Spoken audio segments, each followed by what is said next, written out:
Chinese medicine, they tend to have more clients during their seasonal change. Because there is like significant changes like in nature, but also in us physiologically during those sort of seasonal changes, which kind of really made sense to me. Well, yeah, I think in Chinese medicine, it's got all these terms like qi and Dred's meridian. Oh yeah, right. It's so cool. Oh, yeah, I found it really effective. It worked for me. So yeah. Well, we are live on Facebook, my friend. Ooh. So if you want to press any buttons to I'm make it go trying to do something clever. Who knows if it'll work? I'll let Jess do all that stuff. Good idea. Yeah. Yeah. You guys carry on without me. I'll just be doing some nonsense over here. You just be the hacker in the background.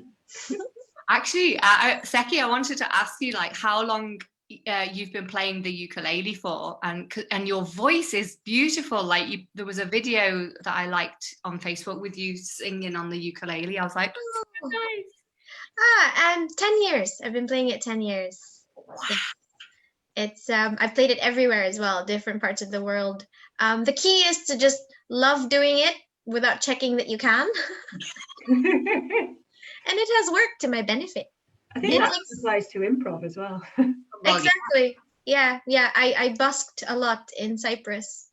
And if you don't care, you just give it your all and you just pretend you know what you're doing. Wow. The euro coins get dropped into the basket. Nice. Oh wow, yeah, gosh, it's so what was it that led you to the ukulele? Like, why that instrument? It's only got 4 strings. I can't do 6. I can't do guitars. Yeah, and they're very portable. You can take them with you on the plane. So very, very, if you're stuck somewhere, you'll probably have your ukulele with you. Yeah, it's got a beautiful sound. Like for me, it's like an instantly joyful sound. You know? Yeah. Love it. Love it. So have you done have you pressed your buttons, Jess? Yes, I think so. I mean, it might be being streamed on Glossop Improv. Who knows? Who knows? That's exactly my attitude to tech as well. I go, well, it could be working, but who knows?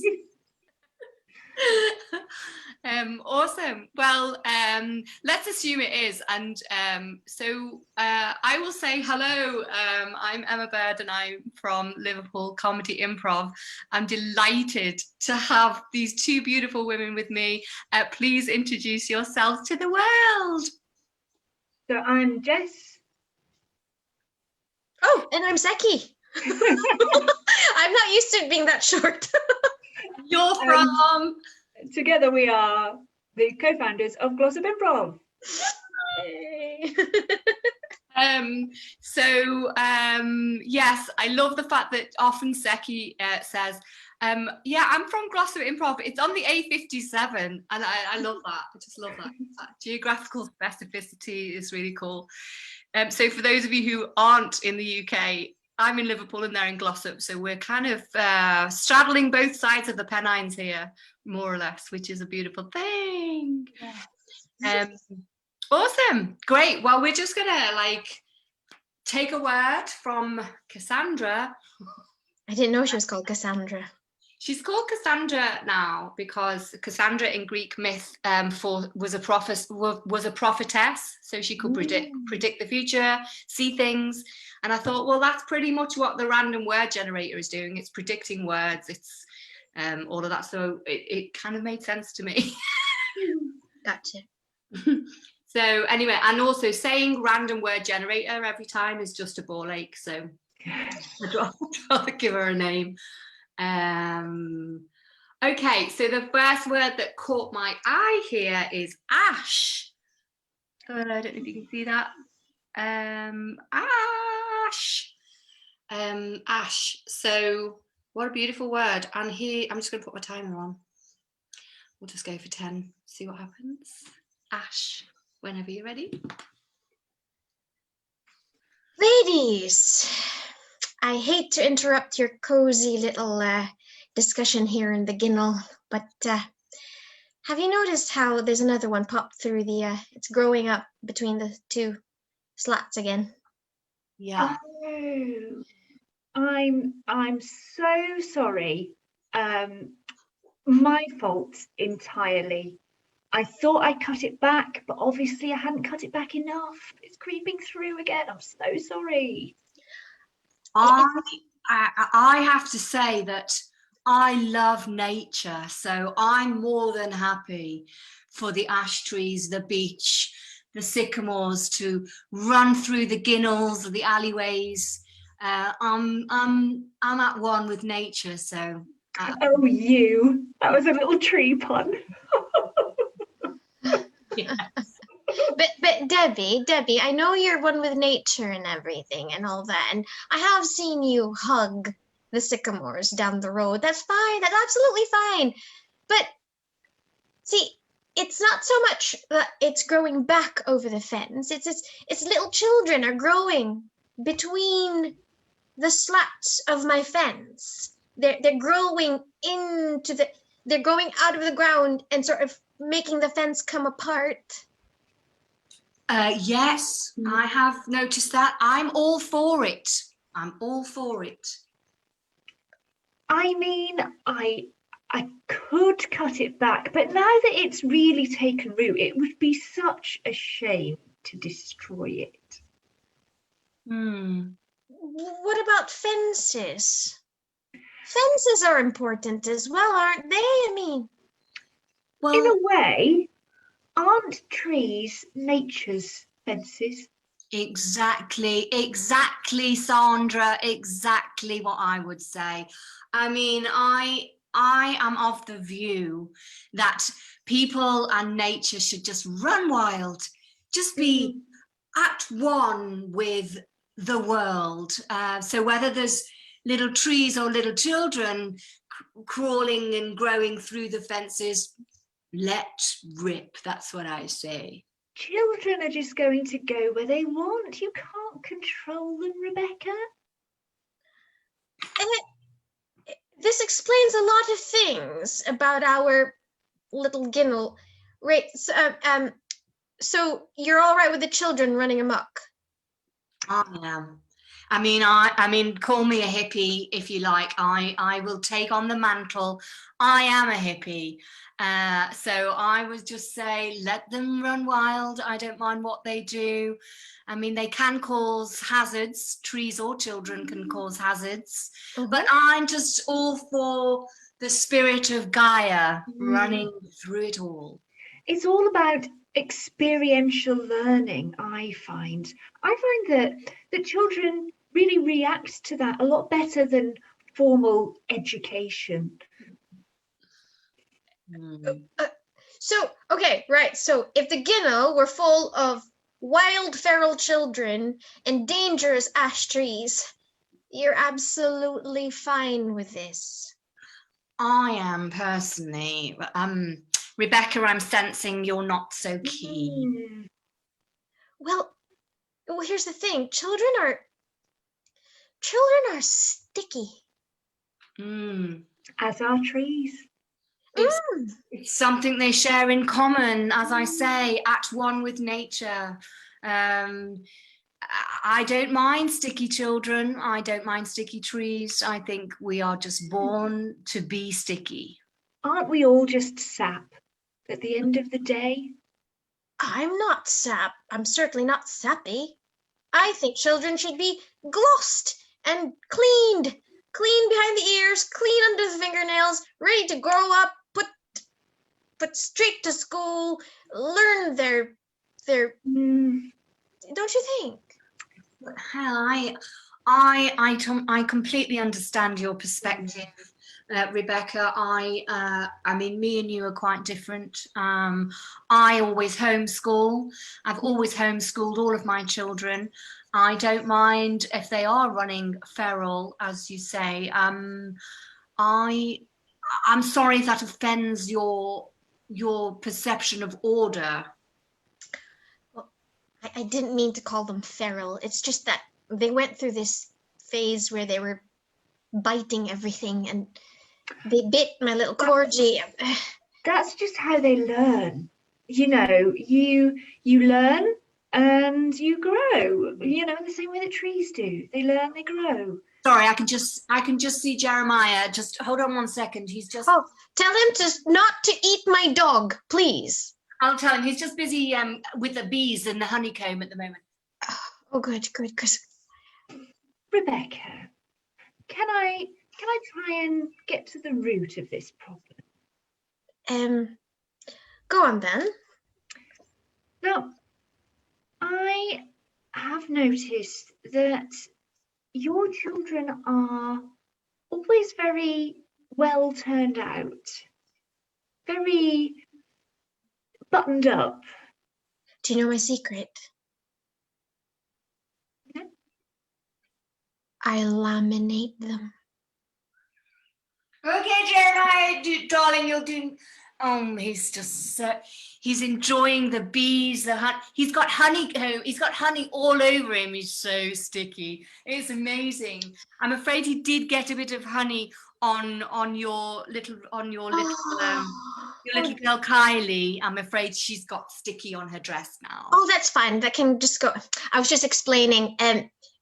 She's been laminated, and yeah, things just wipe off her like that. One little wipe with the paper towel. Yeah, just shiny as anything. Seems Rebecca believes in lamination.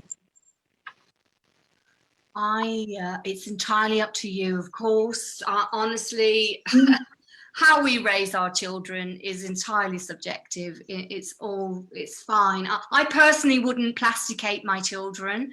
I just wouldn't, because I think you just run free and be natural. But you know, as long as you don't mind, she's now got not only honey all over her, but I'm afraid she's got some bark stuck in her too.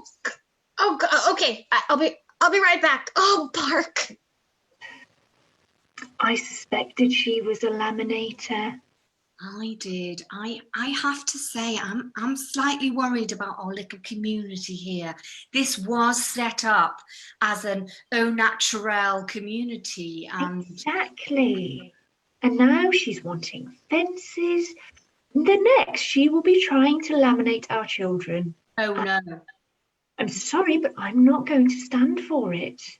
No, it's absolutely counter to everything I believe in, and this whole community believes in feral children running wild, climbing trees and swimming in honey. It's exactly. And, you know, yes, they might break the odd bone. Right. Well, I've been very efficient. I have taken her away from that boy. Jeremiah, yes. My son. Yes. I have made an appointment to have her. She's going to get shots on tetanus and rabies and probably chickenpox. By all means, vaccinate. As I say, parenting's subjective. So it is. You know, it's your child. Raise them however you. Ladies, I've just had an idea. I've been here 3 months now, haven't I? Yes. And I've made some excellent suggestions to the community watch team, and I'm very happy to do more. And this laminator I have for children, well, it's just in my basement. So if you wanted, I mean, for just a really low price of just 70p, you could just use my laminator to laminate your children. How many have you got, Debbie? I've got Jeremiah, and I've got Jerome, and I've got Abigail. Oh, I could have sworn there were 4. Who's that 4th one? Well, actually, Sandra, isn't that your little one? She's always hanging around mine. So yes, that's little Millicent. Bless her. Yes, no, she just. The thing is, I don't really see her as my child. I see her more as a sort of a communal child, everybody's child. Exactly, and yeah, often Millicent can be found in any house at any given time, being fed, Yes. and clothed and bathed and whatnot. I mean, it takes a village to raise a child, doesn't it? It does. And, you know, she ventures further afield. Just the other week, she got sent back to me from Aberdeen. Aberdeen. So adventurous. Mm. What a You don't want spirit. to crush her spirit. That's it. That's exactly it, Sandra. She may be small, yet she be fierce. Mm. I raise all our children to be advocates for their own freedom. Absolutely. Okay. I take your point, Rebecca. I have to say, you do make very good suggestions. Mm. I'm just not going to laminate my child or anything around me. I don't believe in toxic plastic. Have you considered covering them in hemp, Rebecca? No. Much more biological, much more ecologically friendly. Yes. Hemp. Yeah. What about washing them up afterwards? Well, You can wash hemp. Oh, no problem. no problem. I mean, come round and use my hand bucket and mangle anytime you like. It's hard work, but it's worth it. It's ecological and Yes, it's it's so rewarding. very rewarding. Plastic is toxic, isn't it? Plastic is toxic, yes. I was also wishing to talk to you, in actual fact, about your electricity, Rebecca. Oh, yes. Because all of us here in the community, we get our electricity from the solar panels and the windmills on the parish green. Yeah. Just wondering if you would like to maybe think about converting your electricity to ecotricity. I'm not so sure. Is it enough to power everything? Oh, yes, certainly. Yeah. Well, I mean, you know, obviously you would have to give up some, you know, luxuries. Yes. Like washing machine, cooker, Television, computer. Yes. But who needs those things, really? They're all toxic for our minds. Yes. Well, how do you communicate with the rest of the world then? I need my computer. Well, we just speak over the fence like we are now in the Ginnell. If we need to call further afield, we use the conch. Use the conch, and sometimes if you don't have conches, we just use the yogurt pot. Attached to a piece of string. That gets at least 2 streets away from here. Conch. Yes. You blow into it, it makes a very loud sound, and then anybody that's interested in hearing what you have to say will come to you. Right. Well, it was very nice to talk to you, ladies. But I think I'm gonna make a phone call to my my real estate agent. Nice to talk to you. Nice to see you. Yes. Please Would you like to borrow my yogurt pots? No, please tell Millicent not to come round. Right. I'm not quite sure she's understanding the community. Are you, Sandra? No, to be honest, I don't think she's really going to fit in here.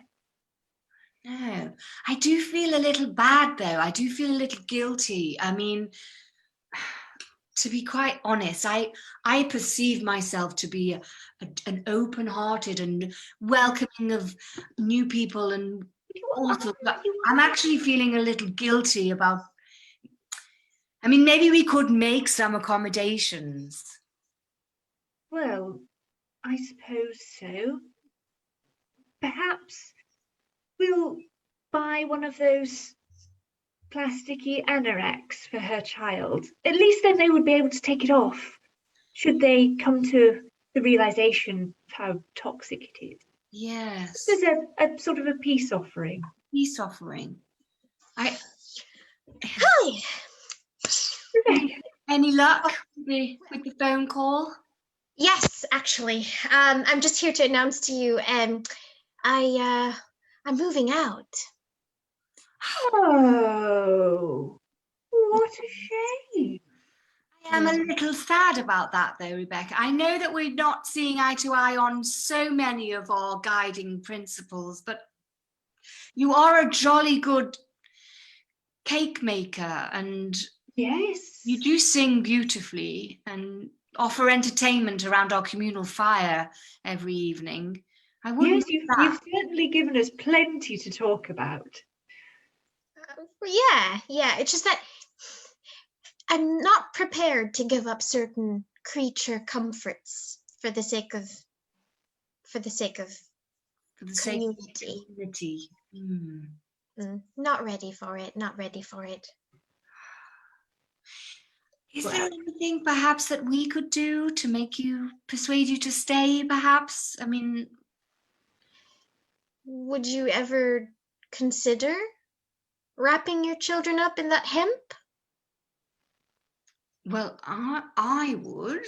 I would certainly consider it. What about you, Sandra? well, yes, I Oh, could certainly, start with that, and maybe I could cut that tree back just a little, just so it's not intruding on your fence.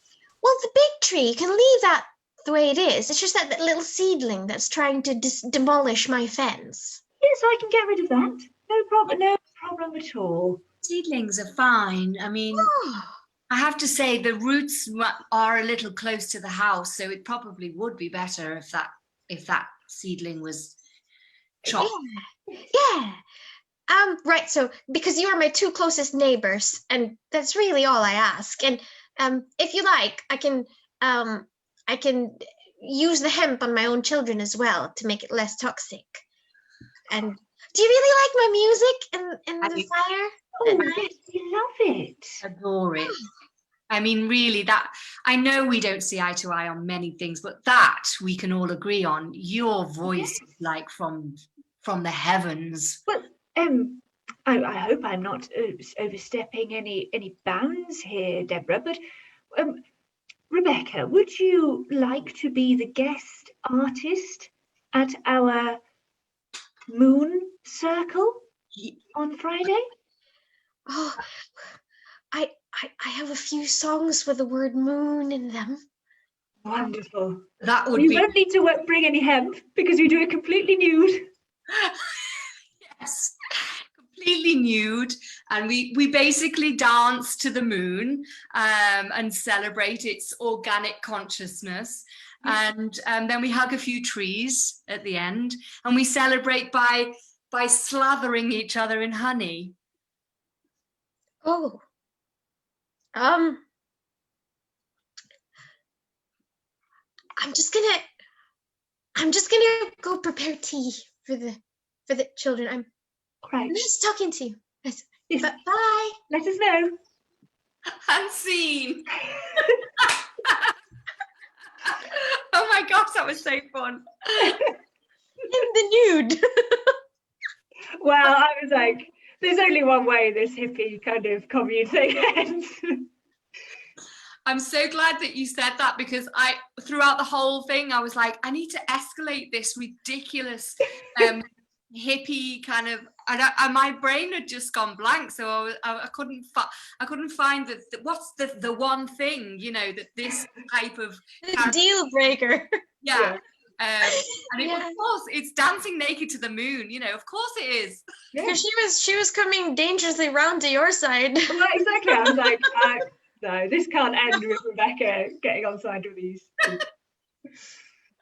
It was great, so fun. I absolutely hated my character, but I just thought, I've done it now. I've got to dig down. I've got to just double down on it, because it's nothing. When do you ever find yourself in that situation when improvising and you just think, oh God, I personally can't stand the soul that I meet who I've just created. And then you just think, oh, I'm stuck with her for the next 10 minutes. Yeah. Do you ever find that, Jess, as well? Do you create characters you hate? Yeah, but I kind of find it a little bit cathartic of it's a way of exorcising all of your feelings about that kind of person or that kind of character. You're just like, how annoying and terrible can I make this person? Yeah, me too. I suppose it is quite cathartic, isn't it? It's like, oh well, yeah. double down on it and just enjoy the catharsis. Yeah, that's a good reminder, Jess. I should tell myself that the next time I go, oh, what have I done now? I'll just go, oh yeah. Give it level 10. Yeah.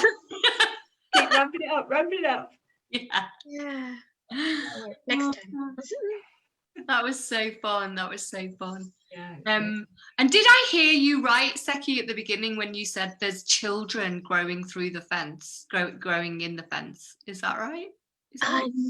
No, I don't think so, but I wish I had. Yeah, I thought I'd heard you say something about children growing as well. Yeah. I may very well have said that. I'm doped up on a painkiller right now. Oh, yeah. So that would make sense. It's got a bit of codeine in it. So that would make sense if there were children growing out of the fence. That in that world, that makes perfect sense. Yeah, I may very well have said it, but if I didn't, that would have been great if I did. I'm sure you did. Yeah, even though you didn't say it, me and Emma both accepted it. There's children growing through there as well. Yeah, we were both like, okay, yeah, yes, I'm that, yeah, okay. I did it, brilliant, improv. Oh my gosh, so fun. Hey, Jess, I wanted to ask you actually, like, when did you start improvising? Like, how did you get into it? So I started about 15 years ago. I was working in Lancaster, and one of my colleagues every Tuesday would come into work and be like, oh, improv was so great last night. And she would like tell me all about these weird games that they played. And I was like, that sounds mad. But I was quite like shy and nervous, but I really wanted not to be. I wanted to be a bit more confident. So then I went along to an improv class and I met David Ash, which was why I was so excited when we got the thing of Ash, who was my first ever improv teacher. And he was a fantastic teacher, and it just something clicked. And I was like, oh, okay, I know how to like stand up in front of people and talk now. And yeah, just sort of done it ever since. It's always been a bit like, there might be times when I hardly do it at all because of, you know, other stuff getting in the way. But obviously recently it's just doing it all the time. Yeah. Even at 6 a.m. Even at 6:30 a.m. Yeah, that was when I did my scene with Velvet Wells this morning. Oh, wow. I look forward to seeing that for sure. And Sekki, how did you first start improvising? We moved back in 2015 and I started going to classes in Salford 2016. So you ran a class there. I can't remember if it was late 2016 or 2017. You did a round in Salford, and then that's when I realized that improv was something I could do. Yeah.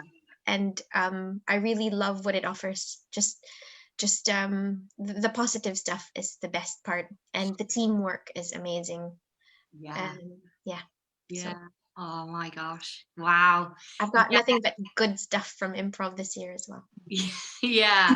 Oh my gosh. Yeah, it is a life changer for so many people. I often think as well, like, it depends at what point you're at in your life, that how, like, what I mean is how improv can affect you or impact you depends on where you're at in your life. Do you know what I mean? So you might try it at some point in your life, and it might not fly with you, or it might not resonate as deeply with you, and then you might go back to it or try it again later, and it's like, this is the right time, you know, this is like it's really hitting me now, you know.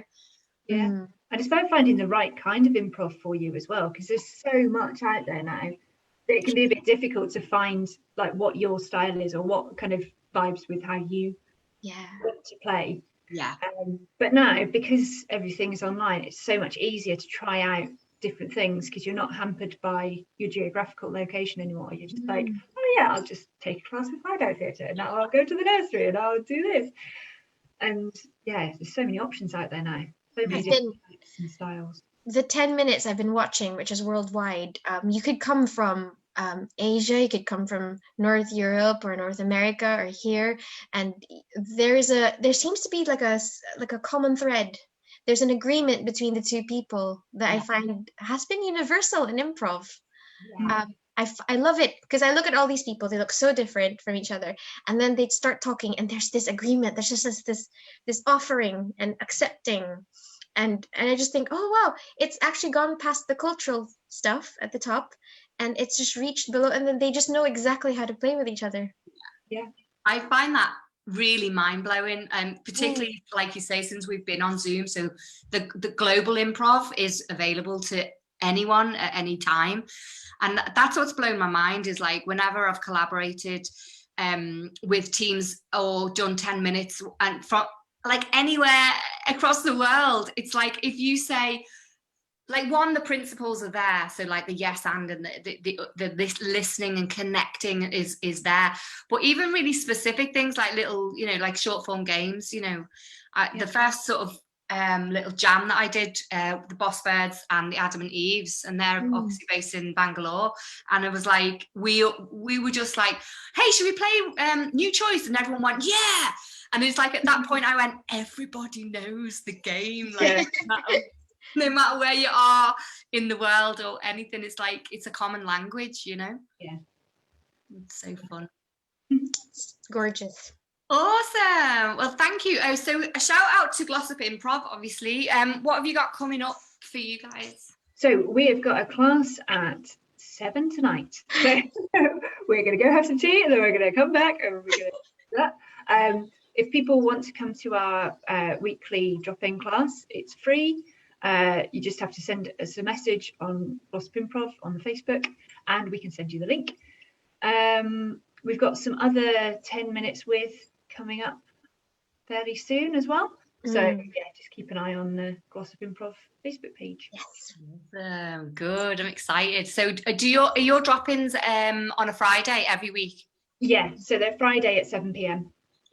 Yay. Awesome. They're very relaxed, they're very chilled out. You can have a beer while doing it, it's absolutely fine. And do you have a guest teacher tonight? Is that Siddharth? Siddharth is doing some warm-ups, and then James, one of our members, is going to run the rest of this session. That's awesome. Yeah, Siddharth's lovely. He's brilliant. He's brilliant. Yeah. I find that a lot of the 10 minutes with use his suggestions. Yeah. Yeah, I don't know whether that's just serendipitous or whether like people, I don't think people are consciously choosing, because it's pretty random, like whatever number you shout out is random, isn't it? But yeah, it's always a thrill. Siddharth and Mark Turpin are just supplying all of the suggestions across the whole of the improv. It's brilliant. Yeah. They are our suggestion suppliers. Yeah. They should start charging for their service. They should, but don't tell them. No, don't tell them. We'll just take a cut. Yeah. Awesome. Oh well, that was so fun. I just love you both. I think you're brilliant. So it was just really nice to play and chat and catch up as well. Thanks for playing with us. And for the whole interwebs, like Emma Bird is my first teacher here in the UK. And all of my foundation skills are based on your attitude and your approach. Oh, thank you. You're always telling people to come along to Liverpool Comedy Improv. Well, thank you so much. Actually, I need to repay that. I need to pay that back forward to Jess, actually, because the first time I was taught the story spine was with you, Jess. Oh, yeah. You taught me story spine. In a workshop in Manchester, I don't know, maybe 5 years ago or less. All sense of time has just gone out the window. But that was a phenomenally good workshop, Jess. I like that. I mean, to this day, that has stayed with me. I think and you mapped it all out on the floor with laminates. I think. Ooh, I like that. I think you did that anyway. You just sort of mapped out story spine. And there was some tremendously good scenes that came out of that as well. And I think we did a La Ronde as well at one point. Yeah. But yeah, so I pay it forward back to you, Jess. and I thank you, Sekki, and thank you, Jess. Oh, thank you. We can say goodbye to the world now. Yes, goodbye interwebs.